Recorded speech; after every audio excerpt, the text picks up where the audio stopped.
Donald ট্রাম্পকে বিজয় উৎসব করতে দেখেছেন? ইরানকে প্রস্তর যুগে পাঠিয়ে দেওয়ার হুমকির পর যদি এই সিজ ফায়ারকে ডোনাল্ড ট্রাম্প নিজের জয় বলে মনে করতে দিন।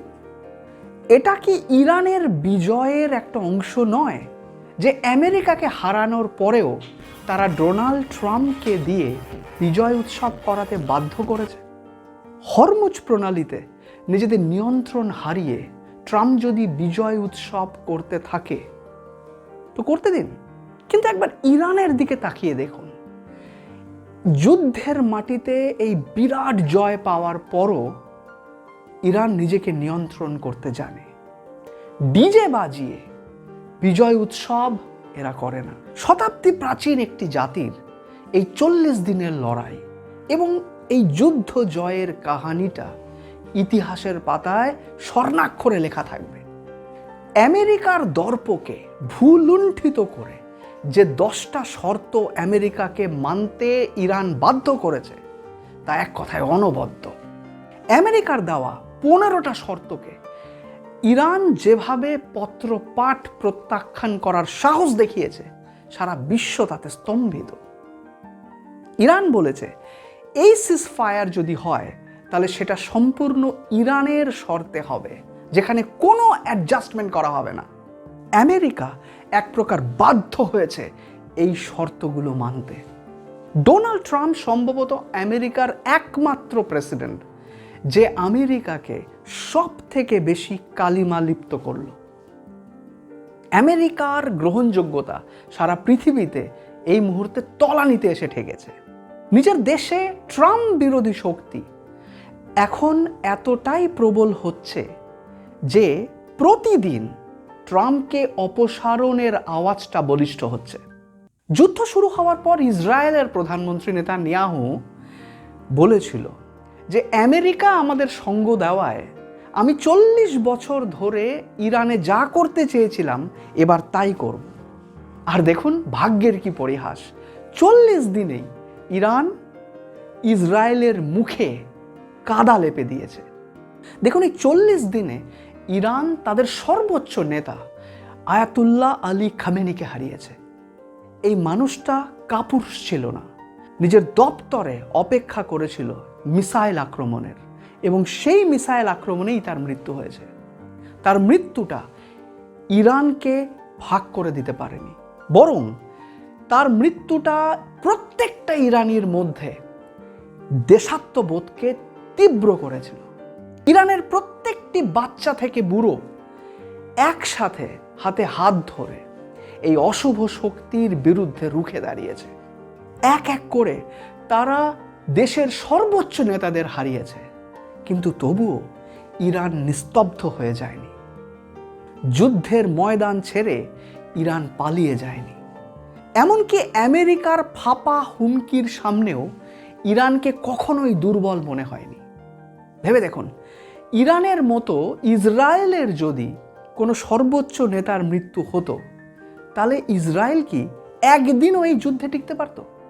ডোনাল্ড ট্রাম্প যখন বলেছিল যে ইরানের সভ্যতাকে ধ্বংস করে দেব, ইরানের প্রত্যেকটি মানুষকে নরকের স্বাদ চাখাবো, সবাই হয়তো ভেবেছিল জাপানের পর আমেরিকা হয়তো দ্বিতীয়বার পারমাণবিক শক্তির প্রয়োগ করবে। কিন্তু ঠিক পর মুহূর্তেই একটা স্বস্তির ঘোষণা এলো। ডোনাল্ড ট্রাম্প 14 দিনের জন্য এই যুদ্ধ বিরতি ঘোষণা করলো। ডোনাল্ড ট্রাম্পের এখন মুখ লুকোনোর জায়গা নেই। যে ইসরায়েল তাদেরকে বুঝিয়েছিল ইরানকে হারানো শুধুমাত্র কয়েকটা দিনের ব্যাপার, সেই ইসরায়েলকে আর খুঁজে পর্যন্ত পাওয়া যাচ্ছে না। ইরান যে কয়েকটা শর্ত দিয়েছে, যে 10টা শর্ত দিয়েছে, তার মধ্যে কয়েকটা শর্ত অত্যন্ত গুরুত্বপূর্ণ। প্রথম শর্তটা ইরান রেখেছে যে তাদের ওপরে যেন আর কোনো আঘাত করা না হয়। দ্বিতীয় শর্ত, হরমুজ প্রণালীর ওপরে তাদের সম্পূর্ণ নিয়ন্ত্রণ থাকবে। তৃতীয় শর্ত, তাদের ইউরেনিয়াম এনরিচমেন্ট প্রোগ্রামটাকে মান্যতা দিতে হবে। 4 এবং 5 নম্বর শর্ত হচ্ছে তাদের ওপরে যে সমস্ত প্রাইমারি এবং সেকেন্ডারি প্রতিবন্ধকতা লাগানো আছে সেই সমস্ত প্রতিবন্ধকতাগুলোকে তুলে নিতে হবে। 6 নম্বর শর্ত, রাষ্ট্রসংঘে তাদের বিরুদ্ধে যে সমস্ত প্রস্তাব পাশ করা হয়েছিল সেই সমস্ত শর্তগুলোকে বাতিল করতে হবে। 7 নম্বর শর্তে তারা যা বলেছে সেটা হলো ইন্টারন্যাশনাল অ্যাটমিক এনার্জি এজেন্সির যে বোর্ড অফ গভর্নেন্স আছে তারা যে সমস্ত প্রস্তাব ইরানের বিরুদ্ধে দিয়েছে সেই সমস্ত জিনিসগুলোকে বাতিল করতে হবে। এছাড়াও তাদের যে ক্ষতিটা হয়েছে এই যুদ্ধে সেই সমস্ত ক্ষতিপূরণ তাদেরকে করতে হবে। ভেবে দেখুন, এটা ইরানের এমন শর্ত যে শর্তগুলো মানতে হলে আমেরিকা এবং সহযোগী দেশগুলোকে প্রচুর কাঠখড় পোড়াতে হবে। এই শর্তগুলোকে মেনে নেওয়া মানে হলো এই সিজ ফায়ারটা, এই যুদ্ধবিরতিটা একটা লম্বা সময় ধরে চলবে। হরমুজ প্রণালীতে যে সমস্ত জাহাজগুলো চলাফেরা করবে ইরান তার সম্পূর্ণ দায়িত্বে থাকবে, অর্থাৎ ইরান এদের কাছ থেকে নিজেদের ইচ্ছে মতো শুল্ক আদায় করবে। হ্যাঁ, হরমুজ প্রণালীটা হয়তো খুলে যাবে, বিশ্বে তেলের এবং গ্যাসের যে একটা ক্রাইসিস শুরু হয়েছিল সেটা হয়তো উপশম ঘটবে, কিন্তু সাধারণ মানুষের ওপরে কিন্তু এই যে শুল্কটা আদায় করবে ইরান, সেই শুল্কের কিন্তু একটা বোঝা অবশ্যই এসে পড়বে, সে আপনি যেখানেই থাকেন না কেন। ইরান এই যে শুল্কটা আদায় করবে সেখান থেকে তার নিজের পুনর্গঠন করবে নিজের দেশের সমস্ত ক্ষয়ক্ষতিগুলোর। ভেবে দেখুন, এই শর্তগুলো ইরানকে যেমন পুষ্ট করবে, আমেরিকা এবং ইসরায়েলকে ততটাই অপমানিত করবে। আমেরিকাকে এক্ষুনি তার সমস্ত লটবহর নিয়ে নিজের দেশে ফিরে যেতে হবে। এই পুরো মধ্যপ্রাচ্যে এখন ইরানের একটা বিরাট বড় প্রভাব থাকবে। মধ্যপ্রাচ্যের কোনো দেশ এখন ইরানের ওপর খবরদারি করার মতন কোনো জায়গায় নেই।